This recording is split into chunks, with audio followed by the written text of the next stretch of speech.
Yes, you saw the title right. Jujutsu Kaisen will be one of the best, or if not the best, fall 2020 anime of the season. Sit down, Haikyuu fans, and put down your balls, because today we're going to play with a different type of body part. Y'all ever meet a main character that eats a finger, that becomes a demon, that can probably go as ballistic as my dad when I was 13? Well, if you haven't, Jujutsu Kaisen got that for you too. Do you want an anime where the main character is just solely built different? Well, we got that here too. Honestly, the main character is a freak of nature that can probably outrun all of the hype beasts on their way to get a Travi Patty and a Cactus Jack shirt. Now I know that was cringe, but hear me out. This anime can get really good and can make you laugh and get super serious out of nowhere. This anime is just built different. Honestly, like look at its competition. What, sport climbing girls? Hell no, that's gonna be some mid bro, trust. Jujutsu Kaisen is an anime following Itadori, a freak of nature that stumbled upon a cursed finger one day.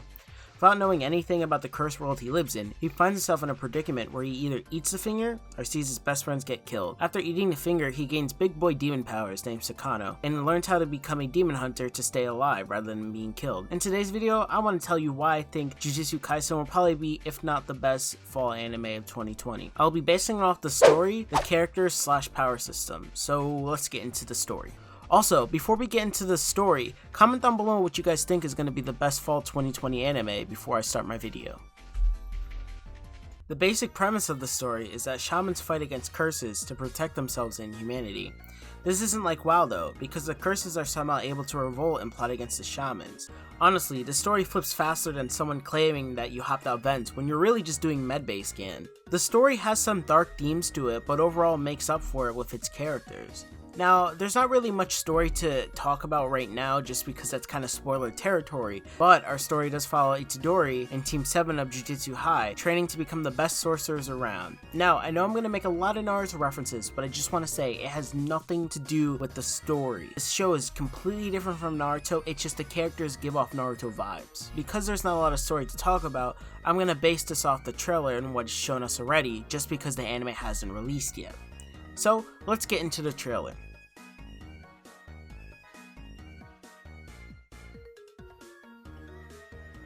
Itadori is a lovable dude that's just willing to protect humanity and has feelings for people he just doesn't even know. Think of Tanjiro in Demons. He kind of has those feelings towards curses and just people that get affected by curses. We find out our main character does what he does when he eats the fingers because his grandfather's last dying wish was for him to save people. Because of this, Itadori decided to eat the cursed finger and gain the powers on the levels of a devil king. After forcing a finger down his throat, he is now forced to either become a demon hunter or die. Due to the fact that he saved Fushigoro's life, which is the Sasuke in the show, he is spared and seen as a vessel for that demoness creature known as Sakano. First of all, Sakano is kind of a badass demon that can pretty much one-shot anything. Think of like One Punch Man, and he can pretty much talk all the shit he wants, kind of like how Don Flamingo is in One Piece. His personality just exerts big dick energy and is willing to deal with you as long as it's on his terms only. Sasuke-like character in the show, like I mentioned before, is named Fushigoro. He pretty much summons animals, and he's a very shy, timid dude that has a very emotional side to him that's not really shown until later on in the series. His powers are kind of like Shikamaru, where he uses shadows and he could summon animals or curses through his shadows. So like in the trailer, we see him use his 2 wolves, which he performs when he does like a wolf motion with his hands and the shadow pops up and it comes out. The dude has a bunch of animals. He has a chimera, for example,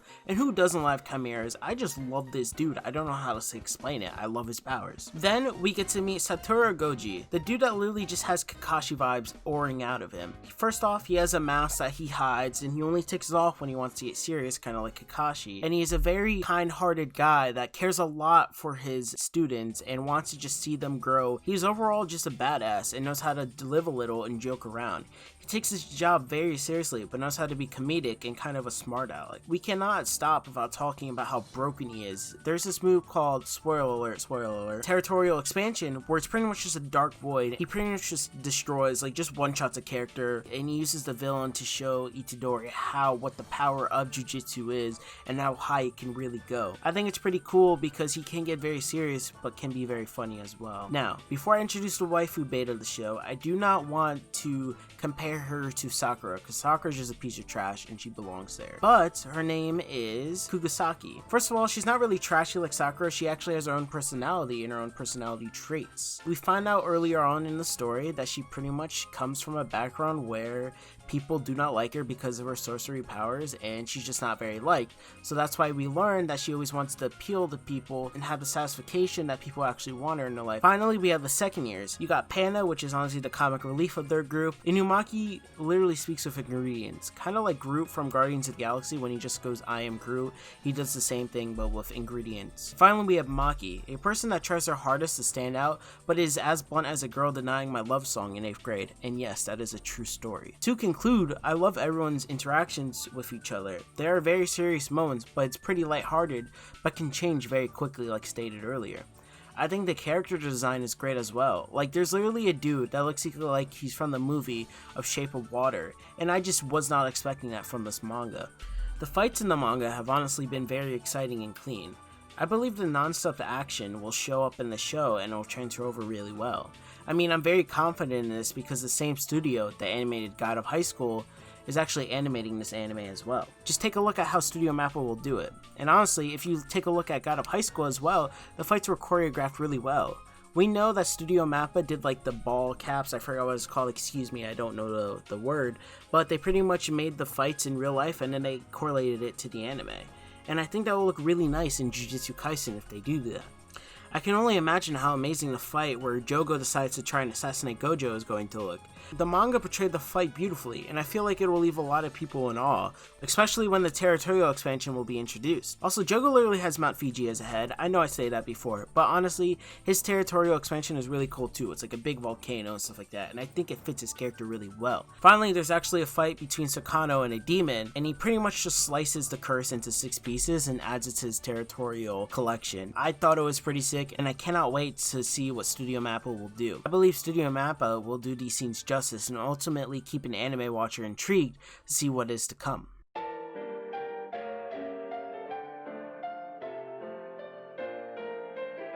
Finally, I can't really talk about the power system that much because I don't know that much per se, because I've only read the first few volumes, but I see a lot of people try and correlate the power system to Hunter x Hunter with how Nen is used and things like that. Also, we can see that the power system, there's room to grow. Like, take for example Itadori, he kind of just has 2 cursed fingers at the start of the show, and then he could eat more and eat more limbs until he has full of Sakano and the full amount of power. Now, the more cursed power you get, obviously the more powerful you'll be, and then the more you upgrade, you'll learn territorial expansion and things like that. So there's a lot of progressive ranks to go through when you're learning the power system in the show.